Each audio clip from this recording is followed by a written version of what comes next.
Hey guys, Bottom25 here, watching on Galaxy 30, MEV-2 and BSAT-4b out on Ariane 5. Now it's my second attempt to get this to record, so this is a bit delayed from live, but then again by the time it goes up there really won't be any difference. There you go, those umbilical arms are retracting.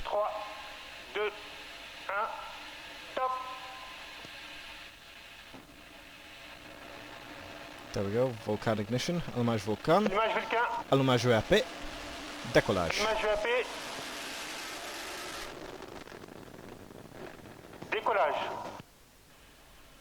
Unfortunately we've got very low cloud at the moment. Well, there is very low cloud at French Guiana, so thing will go out of sight very quickly. And there she goes. So we're going to have to switch to the telemetry now. This is what, VA-253, okay. And we are off. Galaxy 30, Mission Extension Vehicle 2 and BSAT-4b have started their journey. He's telling us that the trajectory is normal. And we've broken the sound barrier, Damien. Exactly, we are now traveling faster than the speed of sound, which is equal roughly to 1,200 km per hour, and the speed will continue to increase in the coming seconds. And well, in the coming minutes. Ariane 5 is blazing a trail across the night skies at the Guiana Space Center, heading out over the Atlantic. Everything's going according to plan. Right now, we are using the boosters to get us away from the gravity of our Earth. Mostly the boosters, the volcan is burning. Yes, they are doing most of the job because they provide roughly 90% of the thrust today. It is equivalent to 13 jet engines for each boosters. And their job is really to push us away from ground and to provide sufficient velocity to the launcher. And we need a lot of energy to do that. Each booster burns 2 tons of propellant per second. That's an awful lot. And if you look at the right-hand side of the screen, what you could see there was our distance from the pad. You could see our speed or velocity and our altitude. And you'll see it again in a minute. We can see the trajectory, which is the planned trajectory. There it is on the right-hand side of the screen. Our planned trajectory, and the white cross is the actual position of our launch vehicle. Looks like it's slightly ahead at the moment. Okay, he's telling us that the point everything's where going the boosters are going to and separate. at the top of the screen there you There can they see go. our flight path. We are now losing the boosters. They have done their job, they've burnt their propellant, we don't need them anymore. And you can see The the vehicle lighter we are, angling the faster up. we go. And if you look at the front, the top of the That's the vehicle, fairing. that section containing Or the quarter, or satellites, however we it's call pronounced. it the fairing. Do you know What's how its it's job? pronounced? Its job is to protect the satellites from the outer world. First at liftoff, because the liftoff generates a lot of noise, so it protects the satellite from this noise. And during the atmospheric flight, it protects the satellite from the friction with the atmosphere, which we call the aerothermal flux. If you look at our altitude, you can see we're 100 kilometers above our planet. That means we've crossed the border with space, often known as the Kármán line. Okay, we're almost the fairing separation now. Getting closer now to being able to eject our fairing. There we That's go. what it looks like because we don't need it anymore, Damien. We're in space. Exactly. That. The effect of the atmosphere is now very low. So we don't have enough thickness in the atmosphere for friction to bother us, and we can see our satellites for the first time. At the front there you can see Galaxy 30 and MEV-2, and then there's a black structure that's called the cylinder, and inside that is BSAT-4b. You can't see it right now, but hopefully we'll see that later. You're getting information in your ear, aren't you? The range operations manager's hearing it, and you're hearing it too. Yes, I have a direct link with people located near the launch pad. They are located in Galio, a few kilometers away, and they receive directly the telemetry from the launcher and give all the confirmation and all the status, and the range manager receives exactly the same information.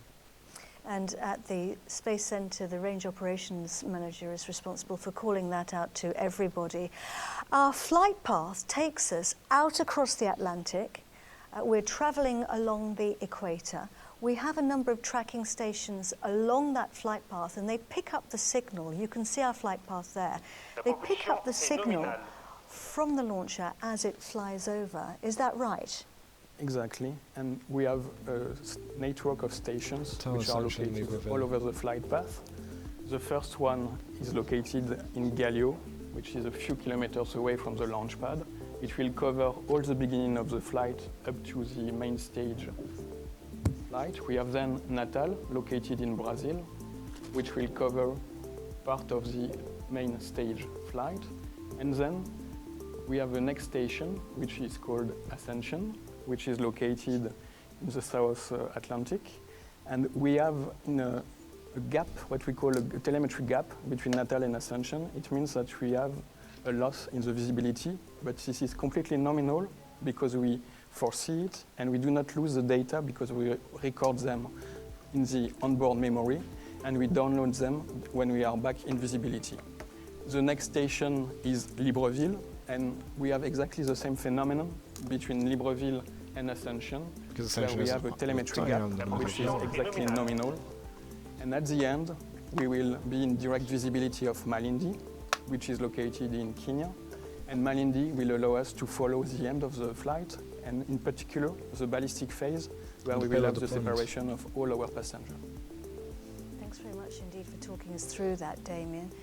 So that's the last station you can see there on the film, Malindi in Kenya. And the guys and girls there will be tracking the separations. Joining us now in the studio is Raphael Chevrier. Raphael is a business developer at Ariane Space. Thanks very much indeed for being with us, Raphael. That means part of your job is very much looking to the future, thinking about future technologies and innovation. Yeah, absolutely. And actually, if you think about it, only 6 decades ago, we've been launching the first spacecraft in space. And in the meantime, we've been sending humans on the moon, spacecraft on Mars, on asteroids and beyond. And so now you're back to has this. happened in 6 decades. And today we are launching satellites for telecommunication, internet, navigation, Earth observation. So you can see that space is really part of our daily lives. And that's very evolving Okay, a that's lot. a point I can't Absolutely, argue. and yeah. the people who are making that happen Don't get are me wrong, I'm there all in right favour of now. space We're travel, looking but at we're nowhere various near where it important was. people there in the Guyana Space Centre. Who are they and what are they doing? Here we can see the people from ESA, the European Space Agency, and these people are currently monitoring the overall status of the launcher to check that it was inside the qualified domain. So here we see the head of the ESA. Basically, everything in is Kourou. nominal.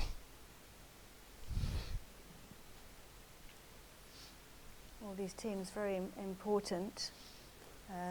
Getting the scheduled moment here for the acquisition of the signal, picking up the signal at the tracking station in Natal, in Brazil, one of those tracking stations that you mentioned to us back there. And we have the confirmation there from the range operations manager that we've picked up that signal. Raphael, and he's telling us, just a translation for everybody, that everything on board is going according to plan.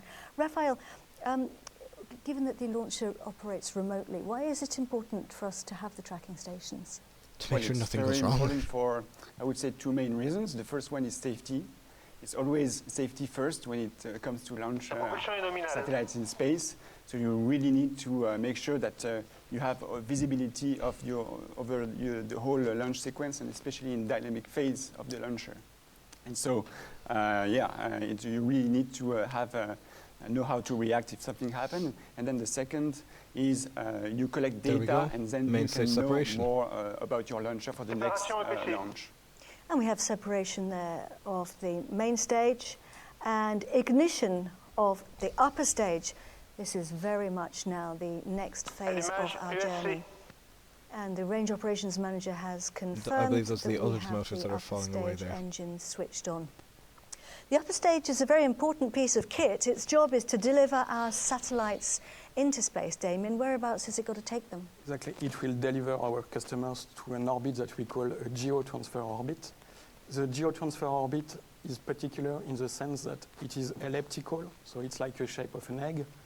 You have the short part, which we call the perigee, which is located close to the Earth, if we have an ellipse.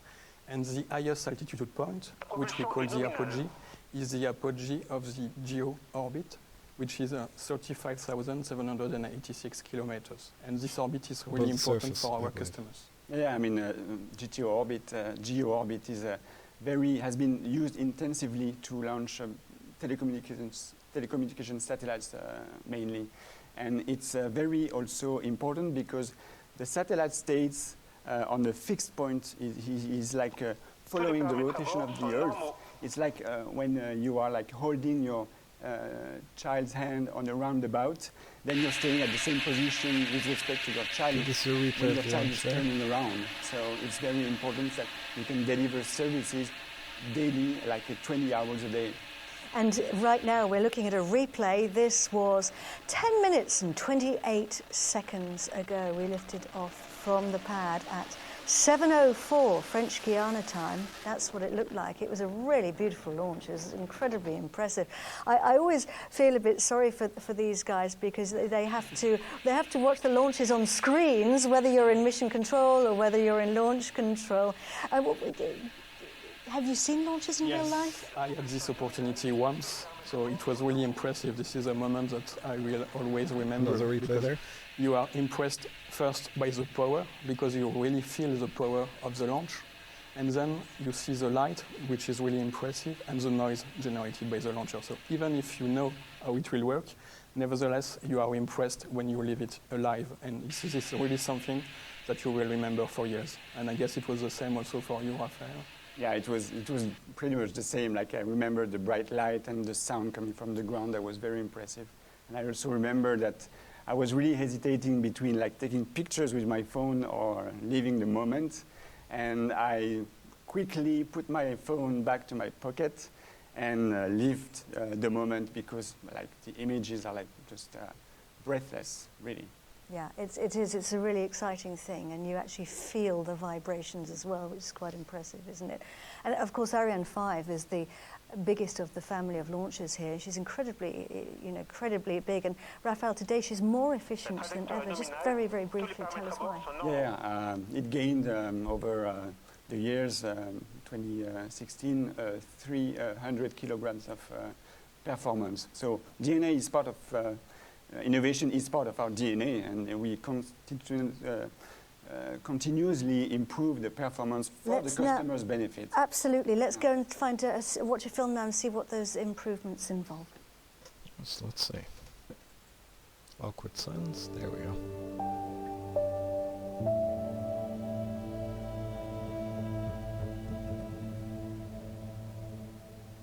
Well, for the Ariane 5 performance increase, we've introduced the so-called Performance Increase Competitiveness program, which is mainly addressing two axes. The first one is elongating the tanks to put more propellant inside. This is in the ESC part. But secondly, we were elongating the equipment bay, the VE-BH, to enable much more payload inside the Ariane, and introducing also a more innovative membrane, which will also be used in the future in the Ariane 6. As soon as we finished PIC, we had to start with PIC because the market was demanding much more performance. It was basically increasing the space below the CILDA, the so-called double seat adapter, increasing the space in the cone, and last but not least, lowering the apogee to also serve the sub-GTO. With all these measures, we gained additional 500 kilograms of performance.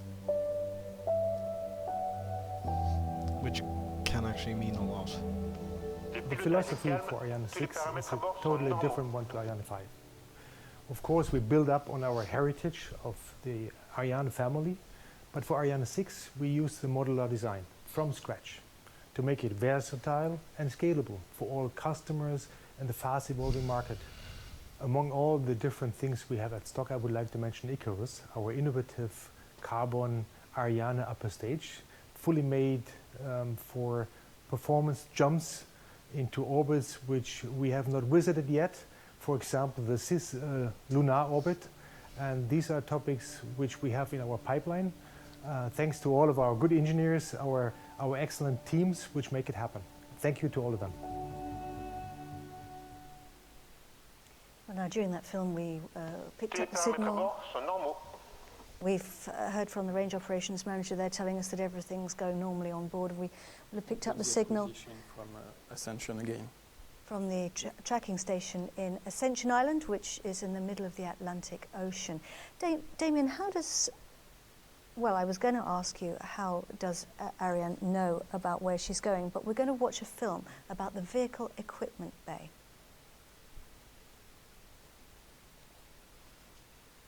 Embedded software. There we go. What is the biggest challenge for developers?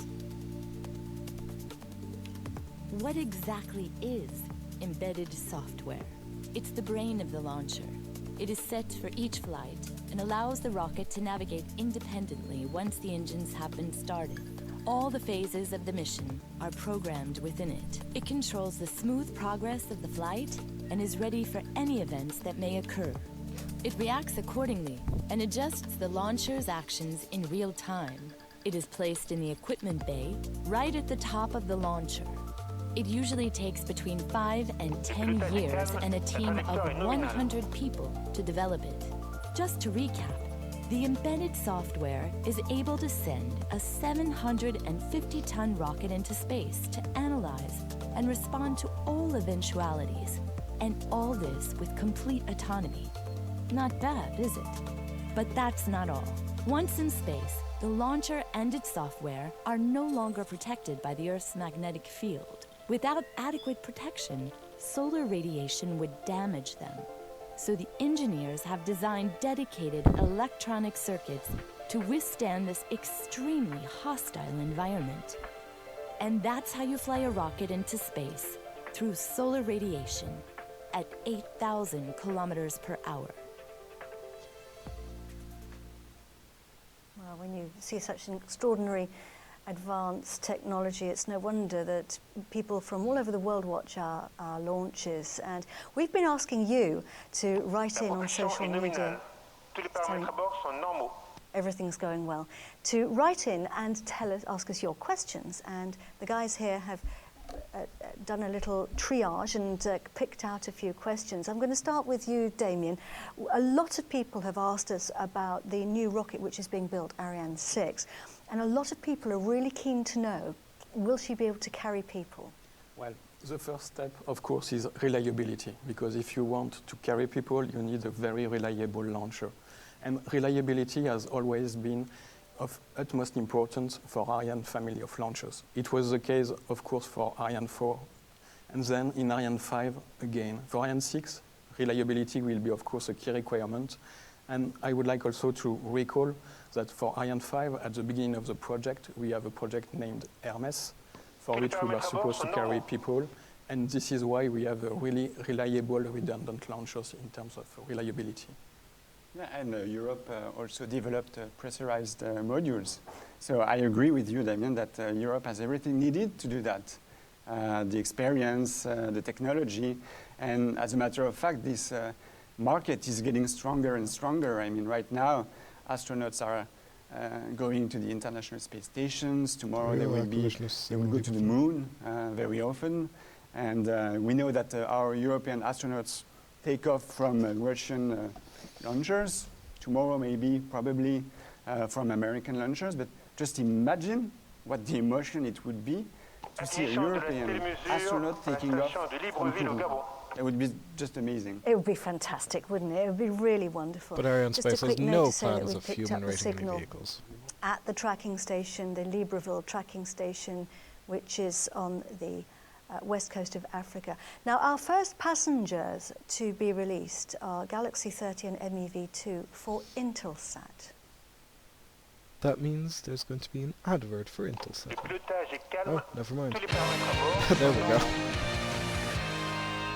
It's a pleasure to be with you today to celebrate the launch of our newest satellite, Galaxy 30.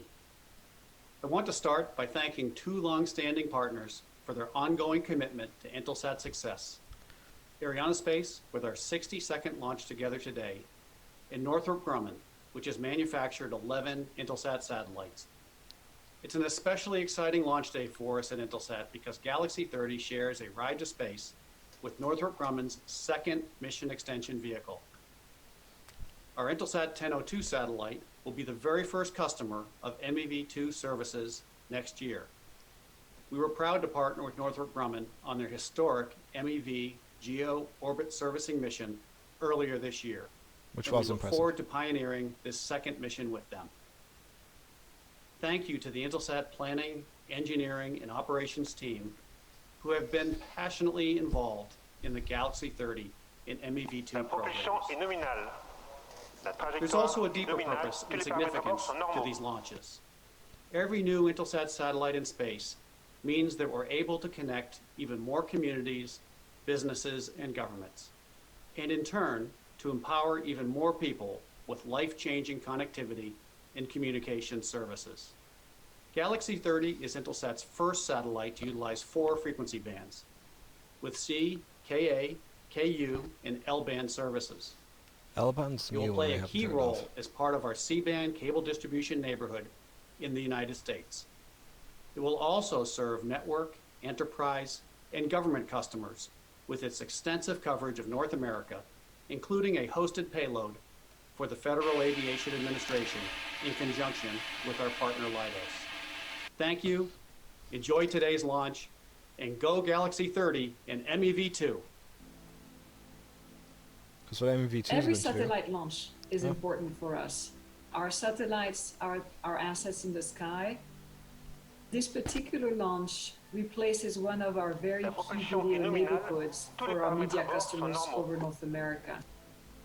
My name is Pascal Fromont. I'm the Director for Product Management of our Media Business Unit here at Intelsat. Galaxy 30 will be there to enable this richer, higher quality content to reach the viewers and to keep entertainment, news, and sports Yes, many reaching stock homes footage. at its best quality in a way that is hyper reliable, always on air, ready to be consumed.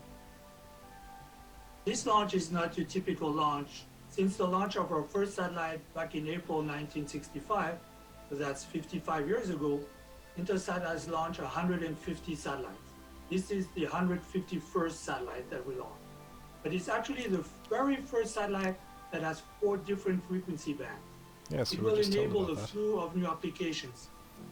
It really takes a village to design, build, test, launch, and then operate Well, communication Volgania satellites. 124. It's really amazing how we pull together these different organizations with a common goal. We all really enjoy this kind of work. We get on the console at launch minus 10 hours. And once they ignite those solid rocket motors, it's 100% commitment. So you go through this wave of anticipation, worry, calm, and then relief. And then we open the champagne at the end when it's successful here in French Guiana. We're here with a mission. We're here to connect people around the world. It's really a very inspiring business to work in. And Galaxy 30 and MEV-2 are the 22nd and 23rd satellites that Ariane Space is orbiting for Intelsat. Pretty impressive. We are coming up to the acquisition time for the tracking station in Malindi, so wait. Okay, we have that tracking station. So they're now following our launcher. Back to our questions from our viewers. Raphael, Lucy has asked us, is Europe planning any missions to the moon or Mars? Well, I will start with Mars because it's a very good timing to ask these questions because 2 weeks ago, as you probably know, there is this Perseverance spacecraft that's developed by NASA and took off from the US. It's going to Mars, it's going to the surface, it's going to grab samples there. And 6 years after that, in 2026, there is another spacecraft developed by Europe, which will take off, go there, grab the samples in orbit, in the Mars orbit, and bring it back to Earth, and it's going to be in 10 years from now. So this is a good example of long-term cooperation with in space. Yeah, no, it is, and it's incredibly exciting, and these are really inspirational and wonderful missions, aren't they? So we have another question, actually, the same one for you, Rafael, because Juanita is quite a related question, has asked us, are you working with other space agencies like NASA, for example? Oh, absolutely. I mean, we are working, like Europe is working with almost all national space agencies in the world. And, well, talking about NASA, just to give you an example, next year, Ariane 5 will launch a very important project. This is the James Webb Space Telescope. Well, if that goes a lot of people are waiting for this to be in space. It's going to go at 1.5 million kilometers from here, and it's going to observe the deep space, for example, stars or galaxies that have been formed right after the Big Bang. So it's a very major project, and there are many, many more projects that are made in cooperation. That's incredible. This is going to be giving us even more remarkable information than James Webb. So that's very, very exciting. And we have a lot of pressure on our shoulder on this. Sorry, I meant even more information than Hubble. I meant to say, yes. Yeah. Okay, it looks like we've got we're now, this is the scheduled upper now. stage, cut-off time for our engine of our upper stage. So we are on altitude and at the right speed, and we are now going into the ballistic phase, Damien? Yes, we have a nominal confirmation for the shutdown of the upper stage engine. So that's good to know. Ballistic phase means that we're travelling without propulsion. We're cruising without the engine, and we're entering into the next phase now. Just very briefly, let's go back to some of our questions, because somebody wanted to ask, Wesley actually has asked, Damien, this is one for you. What advice would you give to young people wanting to get into the space business? Well, first, you don't have to be part of the space business or being part of our domains today to join the space community. Because if you are working as a computer scientist, as a manufacturing engineer, electrical engineer, orbital mechanics engineer, structural engineer, whatever, we need all types of engineers and technicians to work. And we have several places where people can join the space community. We have industries like Ariane Group, we have Ariane Space like for a launch service provider, and we have also the space agencies, CNES for the French space agency, ESA, and we have also International Space Agency where we can work if we need. Yeah, and space is not just about engineers. There are lots of jobs in space. Commercial, communication, lawyers, and etc. But one thing is certain is that when you join the space sector, you become very quickly part of the family and very quickly passionate about space. And this is indeed one big family. We can see here at the Guyana Space Center. Who are we looking at, Damien? Are these the Galaxy 30 teams? Yes, we are looking at the operational team who have worked very hard in the latest day to complete the preparation of their spacecraft. And they are now waiting with eagerness the separation of their spacecraft, which will be like a burst for them, because the spacecraft will be ready and will complete its journey on its own. And this is what it looks like up there. There's that berth that you talked about. This is the scheduled separation for Galaxy 30. Galaxy 30, sorry. Whoops. And we have confirmation there from the range operations manager. In essence, a box standard communication satellites. MEV-2 is much more interesting. Started its new life in space. It's making its way away from the mothership. There you have it, successful separation. Good news for our customers, right? Very good news. A very good step for the customers. And the space ballet continues, of course. This was an important milestone, and the maneuvers will go on in order to prepare the separation of the next spacecraft. So our next satellite to be released is MEV-2, and it was also supplied by Northrop Grumman for space logistics. Let's find out a little bit more. Yes, this is much more interesting than just a boring old ComSat. This is going to rendezvous with a satellite and geostationary orbit. I'm Joe Anderson, Senior Director at Northrop Grumman and Vice President of Space Logistics LLC, a Northrop Grumman company. Earlier this year, our first mission extension vehicle, MEV-1, made history when it docked with a satellite running low on fuel, the Intelsat 901. Now IS 901 is back in service thanks to our innovative technology that gives satellites a new lease on life. Our low-risk docking system keeps the customer operational and extends the lives of useful satellites. Once our services are no longer needed by the customer, the MEV is able to undock with the client satellite and continue on to our next customer. Today, we are ready for the launch of our second MEV, which will perform its first docking with another Intelsat satellite, the IS-1002. On behalf of Northrop Grumman and Space Logistics, I want to thank Intelsat and Ariane for being trusted partners on this innovative mission. Finally, we have a short animation that shows the MEV-2 mission in more detail. Go Ariane and go MEV-2. Let's see the animation.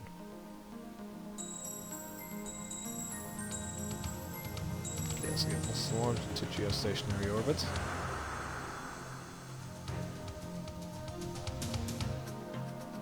I like how they completely exclude the Silda.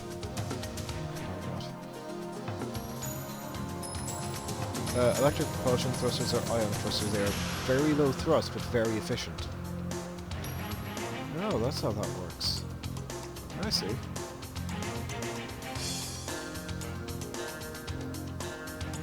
Yep. Using the approaches from behind because it grabs onto the engine bow, the satellite.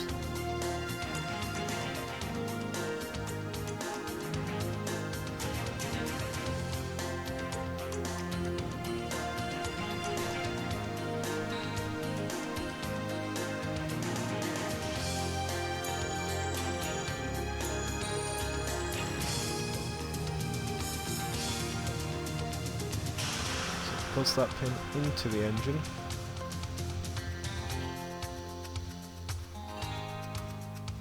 And it pulls itself in, I presume.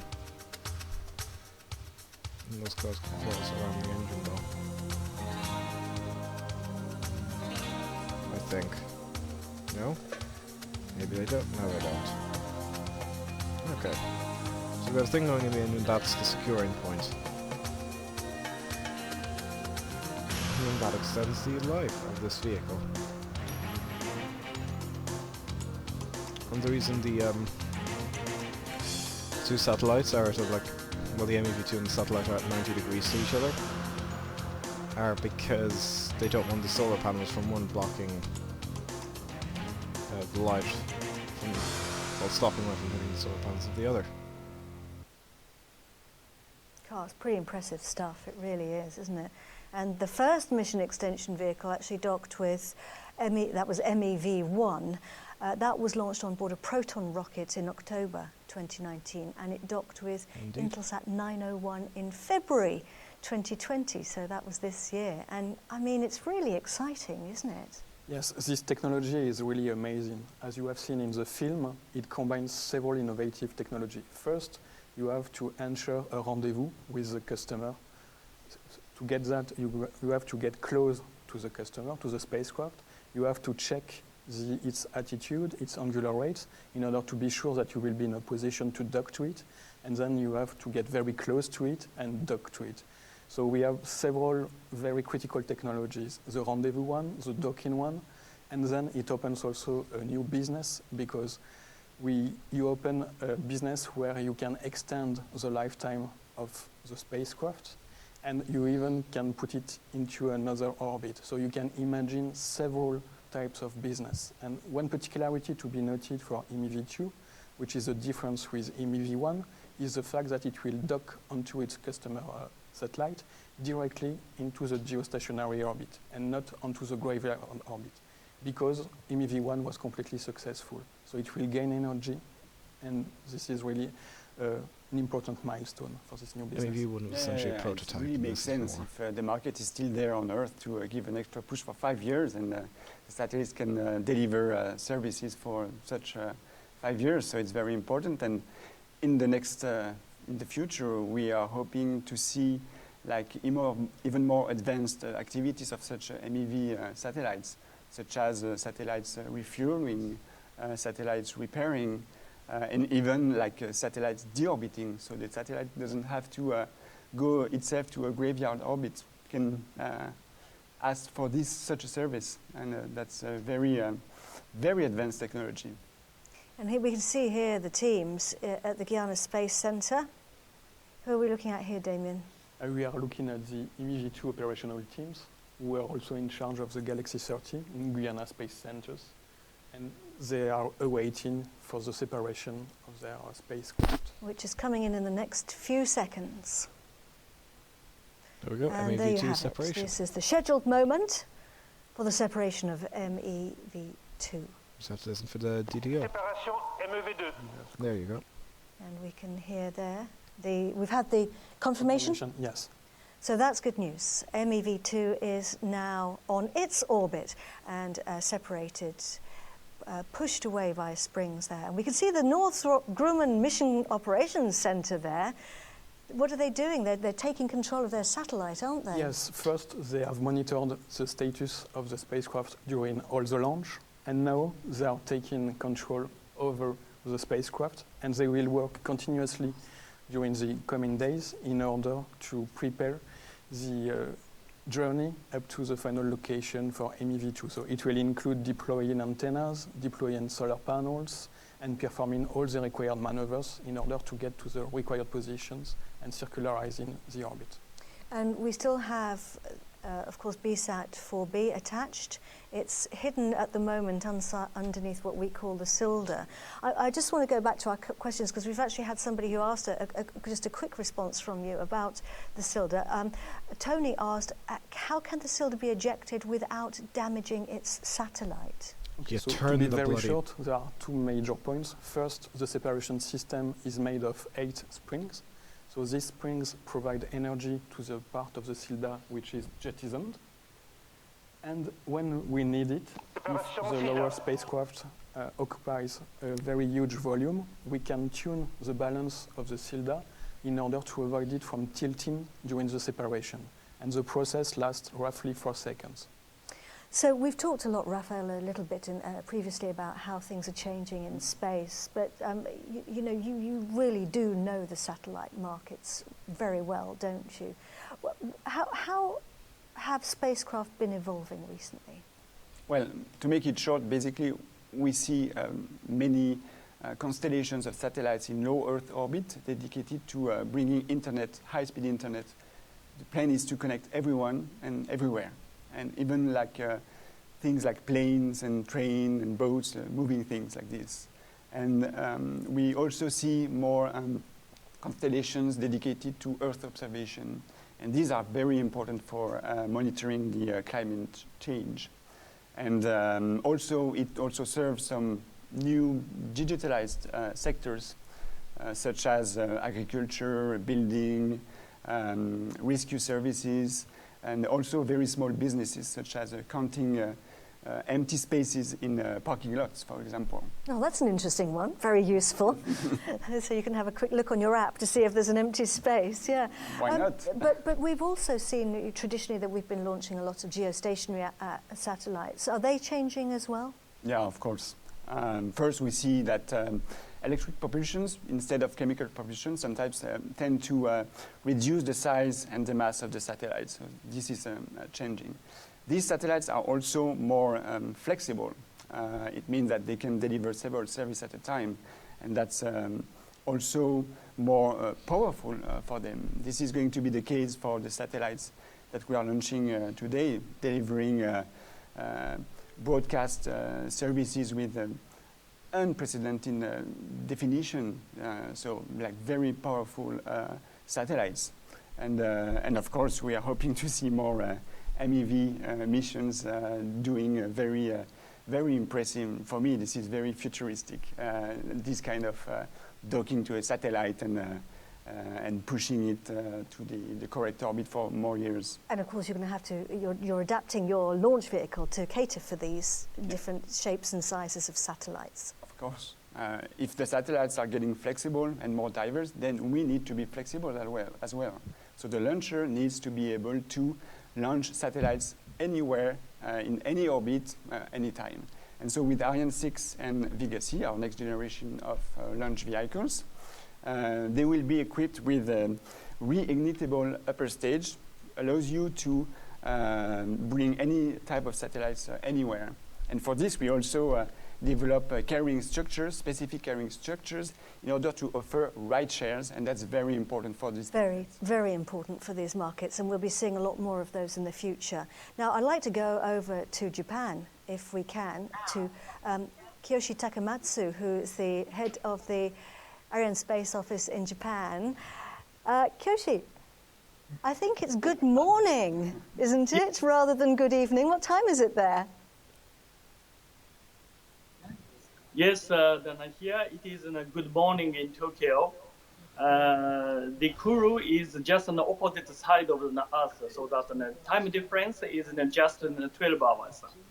So it's the same time than 7:44, but it is in the morning, and we are 12 hours ahead. So that we are now on the Sunday, August 16. And where are you exactly, Kiyoshi? Yes, and I am at the customer BSAT headquarters on the third floor. I'm at an office of the president in Inoue. I will try to show him. Well, let's see. Doop doop doop doop. We can see everybody there, Kiyoshi. Looking good. Lots of waving. Hi, gang. Can you see that? Yes, the gentleman, you can see is the president Inoue of the BSAT. So he's not alone. He is with the expert of the BSAT. And today is, and as you know, that's a very important milestone for the BSAT, MAXA, and the Ariane space. And all of them, the BSAT is now the congratulation of the nominal separation of Intelsat and G30 and MEV-2. How many satellites has Ariane Space actually launched for Japanese operators, Kiyoshi? We have launched the 31 satellite. Oh, that's impressive. Until now, and then soon it will be the 32. So that this is a good score. We captured about the 75% of the Japanese market. And also that the BSAT is a very loyal customer for us. They have launched all 10 satellites with us, including today's BSAT-4b.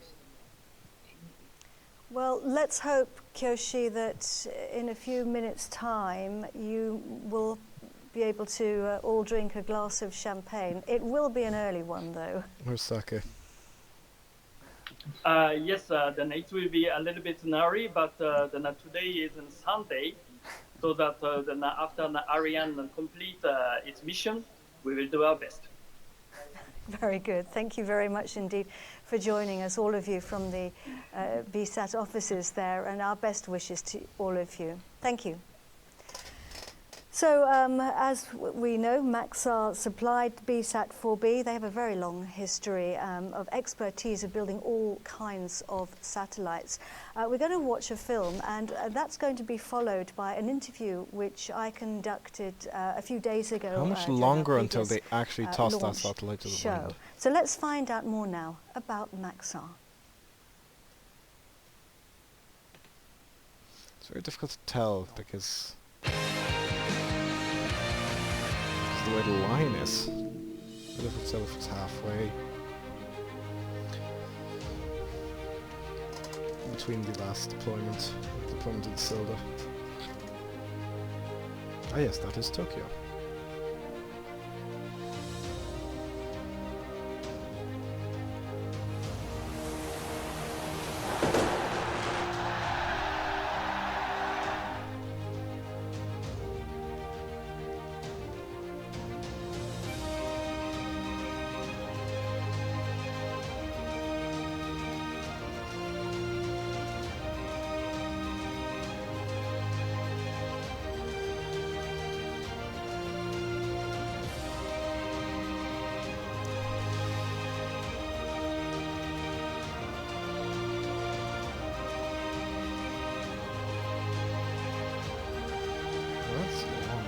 Satellites.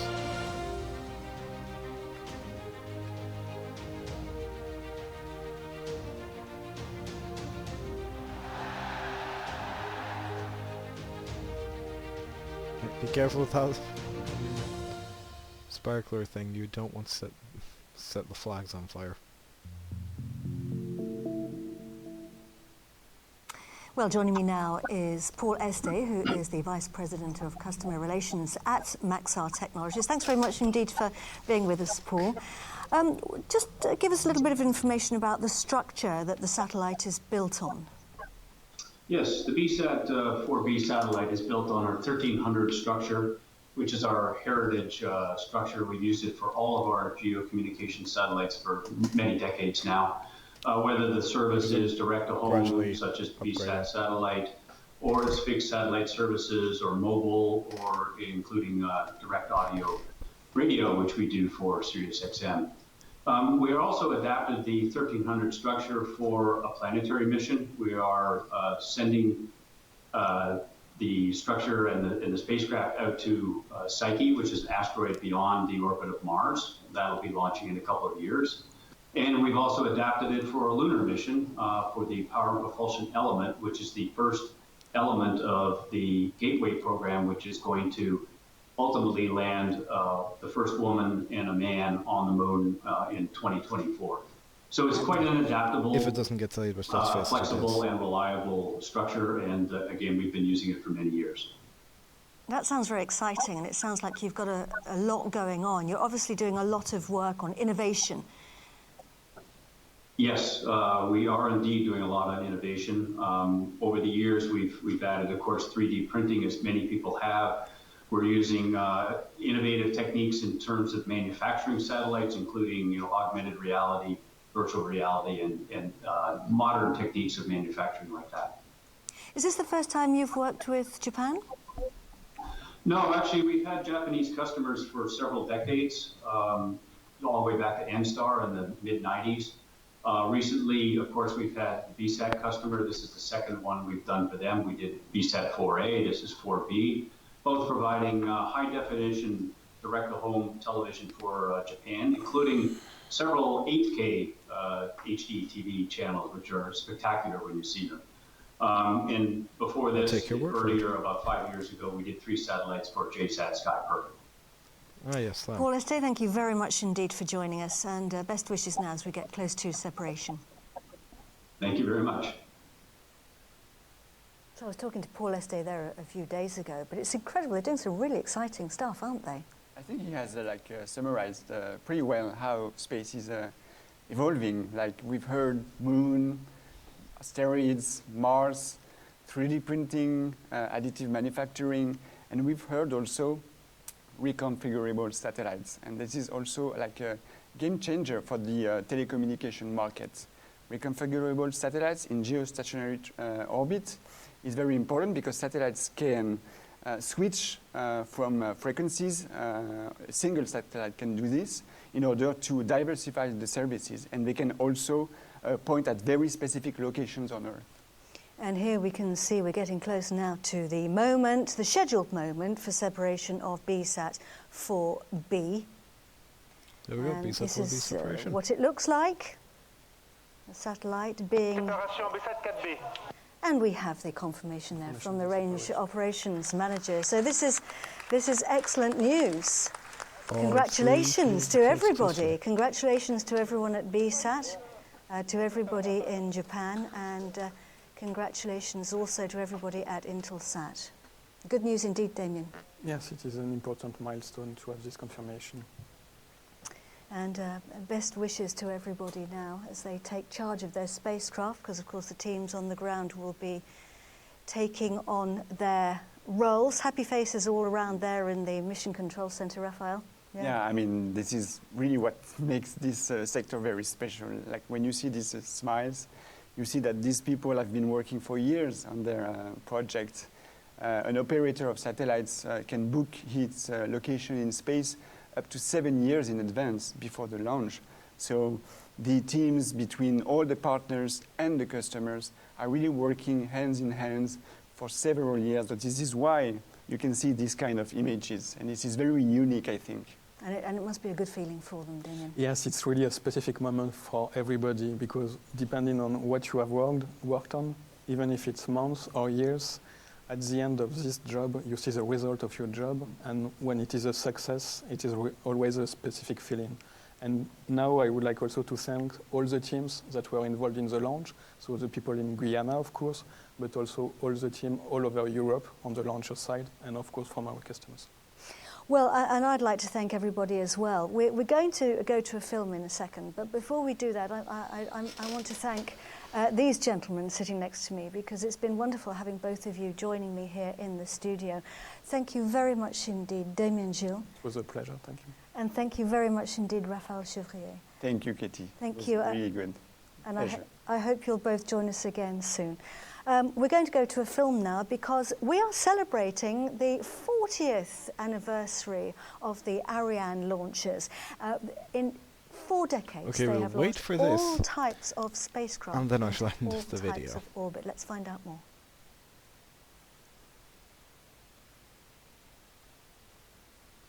Ariane 1, the first launch vehicle designed in Europe, lifted off for the first time in December 1979. It was designed from the outset for geostationary launches. This made it perfect for the growing communications satellite market.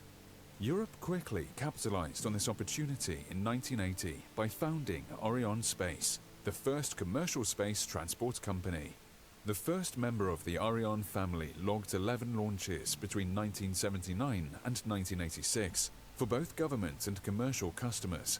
With this success under its belt, ESA quickly developed Ariane 2 and 3. Ariane Space would carry out 17 missions with these 2 launches from 1982 to 1989.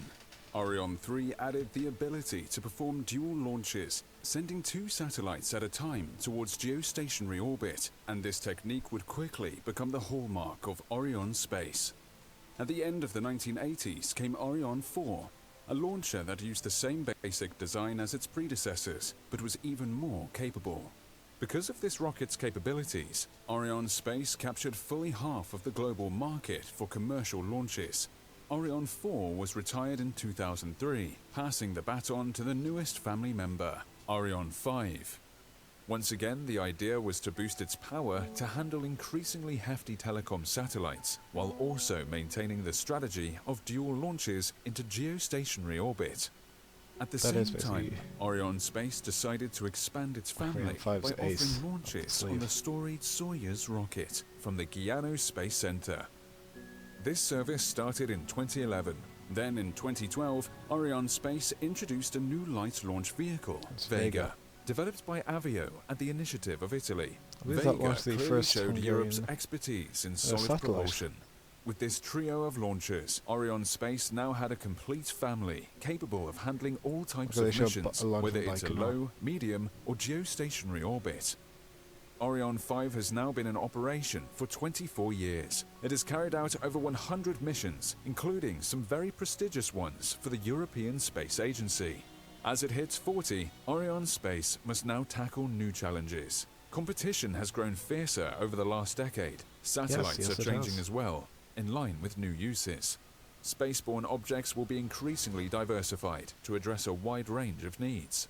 Not only space probes and telescopes to help us better understand the universe, but also programs designed to make life better on Earth, with space applications that benefit everybody. The Ariane Space family is evolving to address these changes, thanks to teamwork with our space agency partners. A new version of our light launcher, Vega C, is ready to enter service. Moving to the heavyweights, Ariane 6 will soon be in operation. Offered in 2 basic versions, it will be highly versatile. Ariane 6 could also address the smallsat market, for example, on missions shared with geostationary satellites. Its new restartable upper stage will make Ariane 6 especially effective in the deployment of mega constellations. To ensure its cost competitiveness, Ariane Group, the industrial prime contractor for Ariane, has totally revamped its industrial organization and added innovative new processes, such as 3D printing. 40 years on, Ariane Space is more than ever a key to European space strategy. We continue to deliver independent access to space for European agencies and governments, while also providing satellite operators from around the world with proven launch service excellence. So yes, that was the launch of Galaxy 30, MEV-2 and BSAT-4b on Ariane 5. So there we have it, 40 years of successful launch.